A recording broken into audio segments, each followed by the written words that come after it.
Pemirsa, Ketua Umum Pimpinan Pusat atau PP Muhammadiyah Haidar Nasir mengumumkan Idul Fitri 1445 Hijriah jatuh pada 10 April 2024. Haidar Nasir meyakini Idul Fitri akan dilaksanakan di hari yang sama dengan pemerintah. Hal itu Haidar katakan saat ditemui di kantor Pimpinan Pusat Muhammadiyah pada Sabtu 6 April 2024. Jika nantinya ada perbedaan, ia yakin masyarakat Indonesia sudah memasuki fase memahami toleransi. Ia berharap agar masyarakat tak perlu bingung dengan perbedaan itu. Saat ini disebutnya Muhammadiyah sedang mengkampanyekan kalender Hijriah Global Tunggal atau KHGT. Tujuannya untuk menyatukan dan menyelesaikan masalah perbedaan penetapan hingga Idul Fitri. Kalender Hijriah Global Tunggal diharapkan tidak hanya berlaku untuk Indonesia saja, melainkan juga untuk umat Islam di seluruh dunia. Sementara pemerintah belum mengumumkan Idul Fitri jatuh di tanggal berapa. Nantinya, Kementerian Agama atau Kemenak akan menggelar sidang isbat penetapan 1 Syawal 1445 Hijriah pada Selasa 9 April 2024. Adapun sidang isbat tersebut akan digelar di Auditorium HM Rasjidi Kantor Kemenak Republik Indonesia Jakarta. Direktur Jenderal Bimbingan Masyarakat Islam Kamarudin Amin mengatakan sidang isbat dilaksanakan secara tertutup.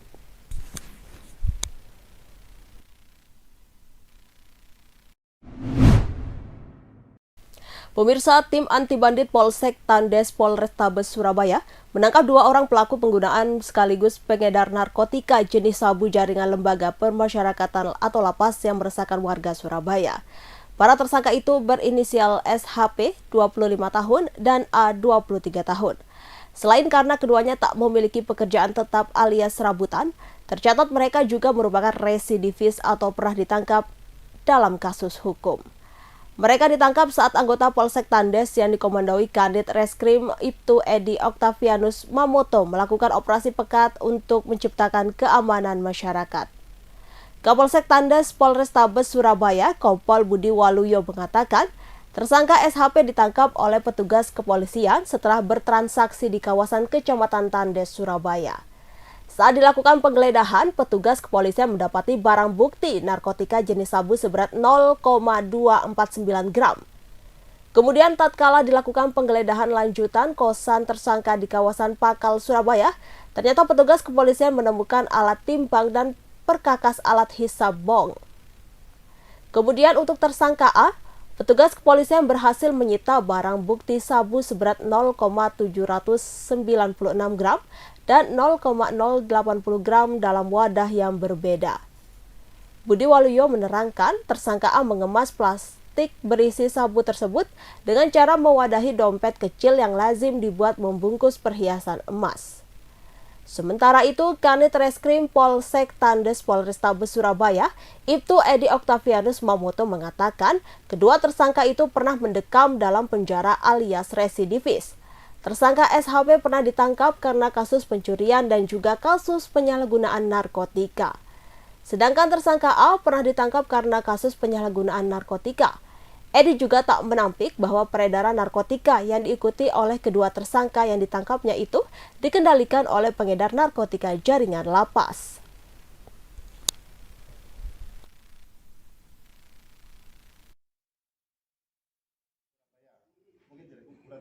Ya. Tujuan membeli itu digunakan sendiri dan dijual ke orang, dan rencana akan dijual ke orang lain, dan belum sempat melakukan jual beli sudah dilakukan penangkapan oleh anggota Polsek Tandes. Untuk TKP Kamar Pos Sambikerep, Kecamatan Sambikerep, Kota Surabaya.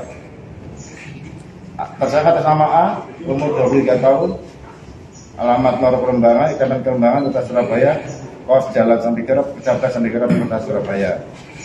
Untuk barang bukti, 1 kantong plastik berisi kristal warna putih dan berat 0,796 gram. 1 kantong plastik berisi kristal warna putih dan berat 0,080 gram.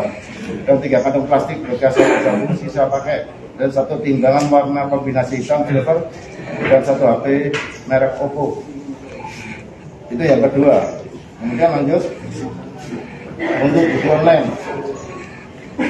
Sudirman. Sinan sendiri Nan. Eh?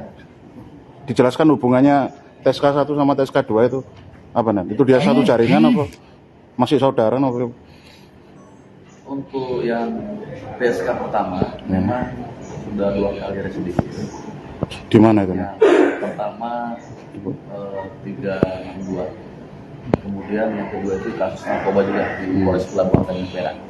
Kemudian yang ketiga kita amankan di sini terkait dengan peredaran narkotika ini salah. Hubungannya TSK pertama dengan TSK kedua itu, TSK kedua yang membuat inisial A itu sempat membeli ke TSK yang pertama tadi. Seperti itu. Tapi selain dia membeli ke TSK yang pertama, dia juga membeli ke orang lain yang masih kita DPO sampai hari ini. Mungkin itu. Untuk Pemirsa, lebih dari 700 warga Kelurahan Burengan dan Kelurahan Banjaran Kota Kediri mendapatkan bingkisan paket sembako dari Ponpes Wali Barokah Sabtu 6 April 2024. Pembagian paket sembako menjelang Lebaran ini merupakan kegiatan rutin Pondok Pesantren Wali Barokah. Jika sebelumnya pembagian dilakukan melalui pengurus RT, kali ini dibagikan langsung oleh pengasuh pondok. Wakil Ketua Pondok Pesantren Wali Barokah Haji Agung Rianto menjelaskan, pembagian paket sembako merupakan kegiatan rutin setiap tahun untuk warga di sekitar pondok di Kelurahan Banjaran dan Kelurahan Burengan. Sementara Camat Kota Kediri, Haji Holisudin mengungkapkan, keberadaan Pondok Pesantren Wali Barokah sangat luar biasa. Selain mendidik anak bangsa memiliki akhlak yang bagus, keberadaan Pondok Pesantren Wali Barokah juga memberikan santunan paket sembako kepada masyarakat. Kegiatan ini menunjukkan keberadaan pondok pesantren dengan warga di sekitarnya juga dapat beriringan dalam kehidupan bermasyarakat.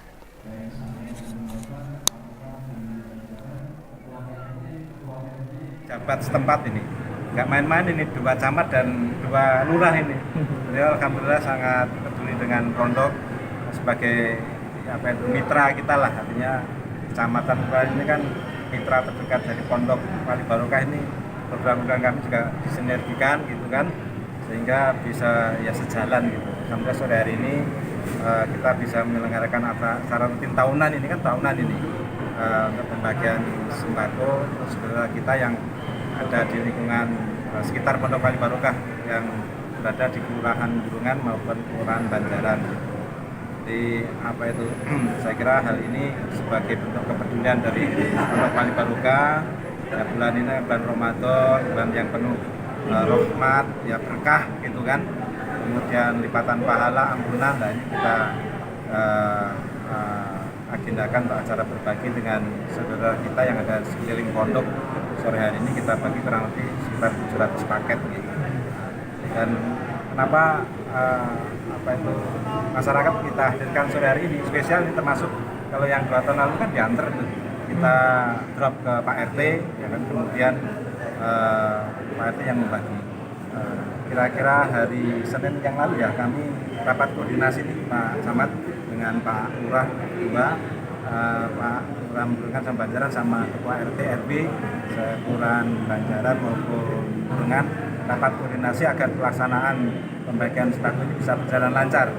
Nah, sore hari ini kita hadirkan masyarakat kita di pondok, pertama ya biar ini lebih akrab lagi gitu kan. Silaturahim ini lebih mendekatkan lagi. Karena selama mungkin barangkali kurang waktu tertentu kan masyarakat kita kan mungkin belum begitu mengetahui perkembangan pondok. Pemirsa, putra bungsu Presiden Joko Widodo Kaisang Pangarep dikait-kaitkan dengan kasus dugaan korupsi Pantai Indah Kapuk Helena Lim. Pasalnya, Kaisang mendadak menghapus podcast bareng Helena Lim. Apakah ada keterlibatan Kaisang dalam kasus ini? Masyarakat Anti Korupsi Indonesia pun memberikan respon. Koordinator Masyarakat Anti Korupsi Indonesia atau MAKI, Boyamin Saiman saat dikonfirmasi pada Minggu 7 April 2024 memberikan jawaban. Ia mengaku tak tahu dan belum bisa membuktikan adanya dugaan keterlibatan keluarga Jokowi dalam kasus PT Timah yang merugikan negara hingga 271 triliun rupiah. Meski demikian, dia mengatakan sejak pemerintahan Jokowi banyak kebijakan soal pertambangan jebol. Hal ini karena tata pemerintahan Jokowi yang buruk dan terkesan hanya fokus pada pembangunan infrastruktur. Oleh karena itu, Boyamin mengatakan banyak perusahaan-perusahaan nakal mengambil kesempatan misalnya dari kasus PT Jiwasraya dan kasus Asabri. Dia mencontohkan pengusaha Windu Aji Sutanto. Aji ditetapkan sebagai tersangka dan ditahan dalam perkara tambang nikel ilegal oleh Kejaksaan Agung pada 18 Juli 2018. Pemilik PT Kara Nusantara Investama ini juga dikenal sebagai mantan anggota tim relawan Presiden Jokowi. Sementara terkait dugaan korupsi yang menyeret suami Sandra Dewi Harvey Mois, Boyamin menduga ada aktor intelektualnya. Aktor intelektual yang dimaksud ialah pengusaha RBS. Peran RBS yakni diduga menyuruh Harvey Mois dan Helen Lim untuk dugaan memanipulasi uang hasil korupsi dengan modus CSR. Saat ini, RBS telah diperiksa oleh Kejaksaan Agung sebagai saksi.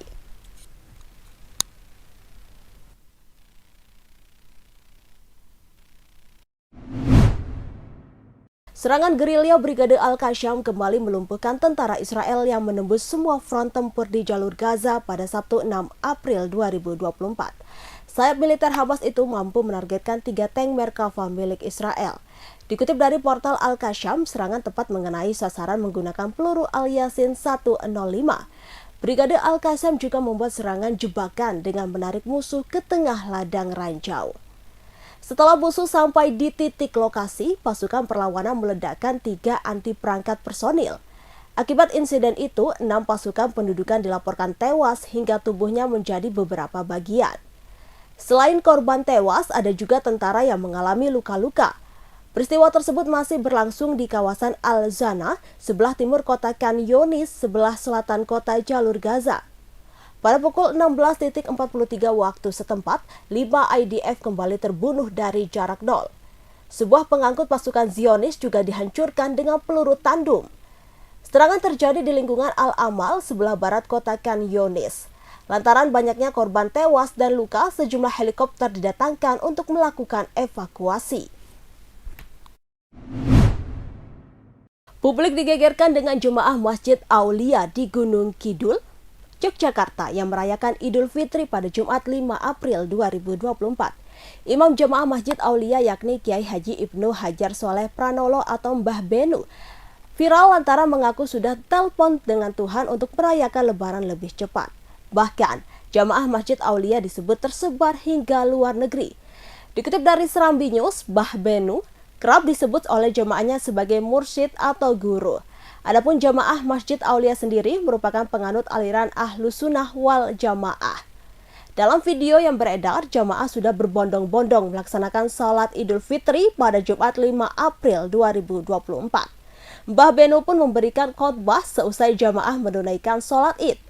Dalam khotbah tersebut, Mbah Benu memberikan pesan agar masyarakat tetap rukun dan saling menjaga toleransi di tengah banyaknya perbedaan.